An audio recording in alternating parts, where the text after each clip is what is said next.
Bakının Nəsimi rayonu ərazisində Koala Park kimi tanıdığımız məkanda Ənvər Qasımzadə küçəsi 15 ünvanında ağaclar kəsilərək yerində tikinti işləri aparılır.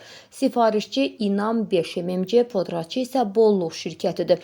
Məlumat lövhəsində obyektin inşasına 1 dekabr 2025-ci ildə başlanılması və 1 dekabr 2026-cı ildə yekunlaşacağına dair qeyd var. Nəsimi rayonu paytaxtın mərkəzi rayonlarından biridir. Kənarda yerləşən rayon rəhbərlərini tənbih edən, töhmət verən Bakı Şəhər İcra Hakimiyyətinin başçısı Eldar Əzizov bunu görmür.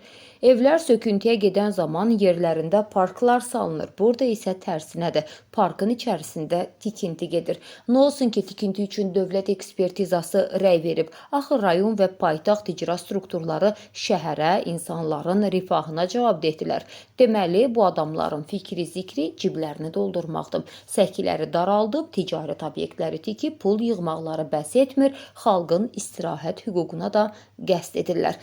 Maraqlıdır ki, Ekologiya və Təbii Sərvətlər Nazirliyinin Yaşıllaşdırma İdarəsinin əməkdaşları ən ucqar yerdə bir budaq kəsiləndə qəfil peyda olub cərimə yazır inzibati akt tərtib edirlər. Amma şəhərin düz ortasında ağacların kəsilməsini, sakinlərin əyləşib dincəlmələri üçün nəzərdə tutulmuş güşələrdə obyekt tikintisini görmürlər.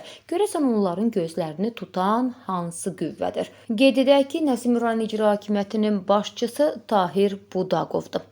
Xatırladaq ki, xəbərlə bağlı məlumatı jurnalist Sima Babayeva özünün Facebook səhifəsində paylaşıb, səsləndirilən iddialarla bağlı bütün maraqlı tərəflərin mövqeyini işıqlandırmağa hazırıq.